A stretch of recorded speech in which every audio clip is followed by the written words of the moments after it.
Olá, sejam bem-vindos mais uma vez aqui ao nosso canal. Meu nome é João Ferreira, estou aqui mais uma vez para discutir com vocês algumas novidades na área de educação, no Brasil e no mundo.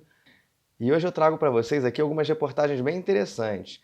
São reportagens que não são nem tão novas assim, são reportagens ali que é do início de 2017, mais ou menos, até 2018. São reportagens que eu já vinha juntando, coletando, analisando, cruzando dados, alinhavando algumas ideias para desenvolver esse projeto.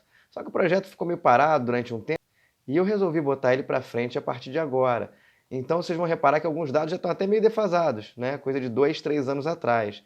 Mas são dados ainda muito pertinentes para o que a gente tem a falar. E você já fica na cabeça o seguinte: se são dados de 2, 3 anos atrás, e já assusta esses dados, né? Você fala assim, caramba, tanta coisa que já está se fazendo aí fora e a gente não sabia, tu imagina o que não tem aí hoje. Bom, então para começar, eu trouxe aqui uma reportagem que fala sobre a linguagem de programação sendo utilizada como uma nova ferramenta educacional. Na verdade, eles chegam a dizer até muito mais do que isso. Eles dizem que a linguagem de programação é uma nova alfabetização. Se antigamente o indivíduo precisava aprender a ler e a escrever para ser bem-sucedido no âmbito educacional, hoje ele precisa saber programar. Então, programar é o novo ler e escrever. E o interessante nessa reportagem é que eles batem várias vezes na tecla de que o celular ele não precisa ser o inimigo da educação.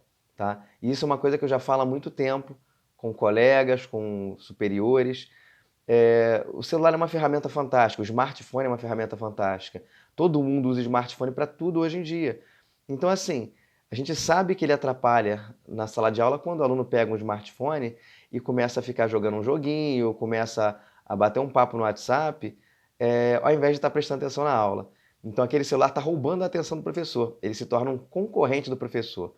Mas ele não precisa ser. O celular é uma ferramenta fantástica, vou repetir. Se você utilizar o celular como ferramenta de pesquisa, como ferramenta de leitura de código de barras, como ferramenta... Enfim, aí cabe ao professor inventar N funções para o celular dentro de sala de aula. Mas se você conseguir utilizar o celular dentro de sala de aula, você vai perceber que o rendimento do seu aluno tende a aumentar, porque ele vai estar utilizando a ferramenta que ele mais gosta no seu cotidiano. Então, aqui no Rio de Janeiro, por exemplo, nós temos uma lei municipal que proíbe o uso de celulares dentro da sala de aula. Eu acho isso totalmente contrassenso. Eu acho que isso vai contra tudo aquilo que tem acontecido no âmbito educacional no momento, que é trazer a tecnologia para a sala de aula. Ah, professor, mas o que acontece é que o aluno vai utilizar de forma errada. Então, preste atenção. Não é porque a ferramenta está sendo utilizada de forma errada que temos que proibi-la. Na realidade, o que a gente tem que fazer é adequar o uso dessa ferramenta à nossa realidade de hoje. E isso não está sendo feito. Essas escolas mencionadas na reportagem fazem isso, porque o aluno vai utilizar o celular para programar e o legal é que, dentro desse contexto, o aluno vai desenvolver todo o raciocínio lógico-matemático de forma mais eficiente. O raciocínio lógico-matemático se você perguntar a um professor de matemática, é uma das principais carências da educação hoje. E o uso do celular aliado à linguagem da programação ajudam a desenvolver o raciocínio lógico-matemático, um dos raciocínios mais deficitários hoje em dia no âmbito da educação, principalmente nacional. A segunda reportagem que eu trago aqui, o link está aí na descrição, ela fala sobre as transformações no mundo do trabalho hoje, especialmente devido ao avanço tecnológico acelerado que o mundo está passando hoje e como os indivíduos podem estar preparados para enfrentar esse novo mundo. Nessa reportagem, o pesquisador chamado Ali Partov, que é cofundador, junto com o irmão gêmeo dele, de uma ONG chamada Code.org, que é situada no Vale do Silício, ele fala muito que o ser humano isso é um fato, né? O ser humano está sendo substituído por robôs diariamente. Então, para que você não seja substituído por um robô, para que você continue conectado ao mundo, esse mundo que está em constante transformação, ele recomenda que a linguagem de programação seja ensinada nas salas de aula desde cedo.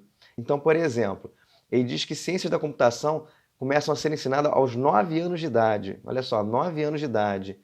E matemática só aos 12. Olha que interessante, o cara não começa a entender matemática para depois entender linguagem de programação. Ele começa a entender o raciocínio lógico, matemático envolvido na linguagem de programação, citei isso no vídeo passado. Em cima desse raciocínio ele vai desenvolvendo a cognição dele, e aí depois ele pega esse raciocínio e vai formalizando na forma de matemática. diz ele que é muito mais eficiente dessa forma. E aí ele cita aquela frase que eu usei ainda agora, que linguagem de programação vai se transformar no novo ler e escrever, e quem não souber programar vai estar meio que desconectado desse mundo em constante transformação. Ele diz nessa reportagem que os pais não precisam ter medo dos filhos, porque, como assim uma escola? Eu vou ter o meu filho toda hora com a cara ligada no computador? Não necessariamente. Ele diz que você pode saber aprender a programar utilizando papel e lápis também, né? Falei também no vídeo passado que o raciocínio algorítmico, por exemplo, pode ser desenvolvido por brincadeiras, não necessariamente programando na tela de um computador. Aí ele cita, inclusive, um grande nome da história, que é a Ada Lovelace, que foi a primeira pessoa, né, a primeira mulher, inclusive, a criar uma linguagem de programação. Isso em 1800 e alguma coisa. Nós vamos, inclusive, falar sobre a linguagem de programação, Ada Lovelace, vamos falar um pouquinho desse histórico em um outro vídeo mais tarde nesse canal.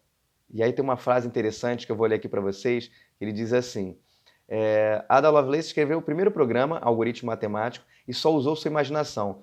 Essa é a chave para a programação, que, assim como a escrita, uma vez reconhecida, permite criar ideias próprias e compartilhá-la. Aquela ideia do pensamento crítico, criativo, tudo aquilo que já foi falado aqui também. E extraindo um outro textinho aqui bem interessante, olha só, ele diz assim, abre aspas, aprender a lógica de como e por que os aparelhos funcionam só para sobreviver e ser autônomo. Os produtos já não são mais vendidos com manuais. Espera-se que qualquer um tenha uma mínima intuição tecnológica. Tudo o que fazemos responde a um algoritmo. É hora de que todos entendam como e por quê.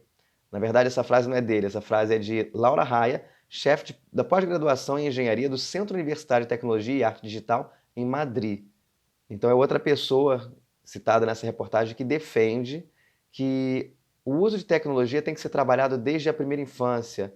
E aí, quando eu falo trabalhar tecnologia, novamente, não é dar um tablet na mão de um aluno, não é deixar ele brincar com tecnologia. É ensinar ele a utilizar isso de forma crítica, consciente, responsável, para que ele esteja conectado ao mundo atual e não fique perdido nesse mundo em constante transformação. Vou repetir essa frase o tempo todo, em constante transformação. Uma terceira reportagem que eu separei aqui hoje, ela trata do mesmo assunto ainda, vou ler aqui um trechinho para vocês, vamos direto ao ponto. Nieves Cubo, que é uma pesquisadora do Conselho Superior de Investigações Científicas na Espanha, ela diz o seguinte: as profissões do futuro estão mudando e exigem pessoas curiosas, que não estejam presas a uma especialidade, com perfis com capacidade de aprender permanentemente. Então, se você reparar, vários pesquisadores que eu estou citando aí do mundo todo, no caso essa da Espanha, eles estão preocupados não se o aluno está decorando a informação que está nos livros textos, mas sim se ele é capaz de ser crítico, criativo, se ele é capaz de aprender sozinho, se ele é capaz de desenvolver novos raciocínios, novas tecnologias. A famosa capacidade de aprender a aprender, autodidatismo.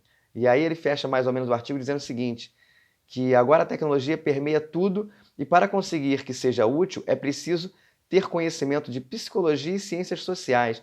É preciso entender as necessidades humanas para desenvolver produtos. Essa é de Teresa Ramos, diretora de Inovação e Tecnologia da IE University, na Espanha, né, na mesma reportagem. Percebe que aqui nesse caso, ela está dizendo que um indivíduo, para ser competente no mercado de trabalho hoje, ele não pode se fechar só na caixinha dele. Então, por exemplo, eu sou um programador, não eu, né? Eu estou dizendo assim, vamos dar um exemplo. Vamos dizer que, por exemplo, eu seja um programador. Não adianta eu saber só de programação. Eu tenho que saber de ciências sociais, humanas, eu tenho que entender de outras coisas para poder adaptar essa tecnologia ao mundo atual. Então, os profissionais do mundo de hoje, eles não podem ficar reféns de um único conhecimento. Eles têm que ser polivalentes, eles têm que ser multidisciplinares, transdisciplinares. Aquilo que eu também já falei e que o canal se propõe a fazer aqui. Então, depois dessas 3 reportagens, fica claro, mais uma vez, mais evidente, de que a tecnologia, a linguagem de programação, as novas competências, competências socioemocionais, a interdisciplinaridade, tudo isso está se tornando muito relevante no mundo de hoje, muito importante para a formação do profissional de hoje. E aí você para e pensa, caramba, e como é que eu faço se eu estudei numa escola extremamente tradicional, uma escola que não me deu esse embasamento, não me deu esse suporte, não me deu essa estrutura para entender esse mundo. Eu não consigo nem entender esse mundo, quanto mais atuar nesse mundo. O que eu faço agora? Aí vem a questão que eu falei, queria falar hoje, que é da educação à distância. Se as escolas hoje não estão adaptadas a esse tipo de currículo, e aí eu não estou falando só de Brasil, eu estou falando lá fora também, É claro que a gente citou alguns casos aí das Fab Labs, né? Escolas de criatividade, escolas que desenvolvem o pensamento, a cultura maker. Existem escolas tentando fazer diferente, no Brasil e no mundo, mas não são a regra, são a exceção. E se você já está formado, como é que você faz? Eu vou voltar para a escola junto com as criancinhas? Né? Não tem como, né? Então o que você vai fazer? Nesse caso, o que você vai ter que fazer é correr atrás por conta própria. Você vai ter que buscar por seus próprios meios formas de continuar aprendendo, de sanar essas deficiências, não só deficiências escolares, né? A gente pode sanar essas deficiências escolares que você tem, mas também sanar essas deficiências necessárias ao mercado de trabalho atual. E aí a gente vai trocar algumas ideias aqui sobre que deficiências são essas, como conseguir. Pretendo trazer alguns especialistas também, como eu falei em alguns vídeos atrás, eu não sou especialista em tudo, não tem como, mas assim, nós vamos tentar trazer outras pessoas que possam suprir essas necessidades aqui também. Então me despeço por aqui, até o próximo vídeo. Se você gostou, curte aí, assina o nosso canal, clica no sininho para receber as atualizações e até o próximo vídeo. Um abraço.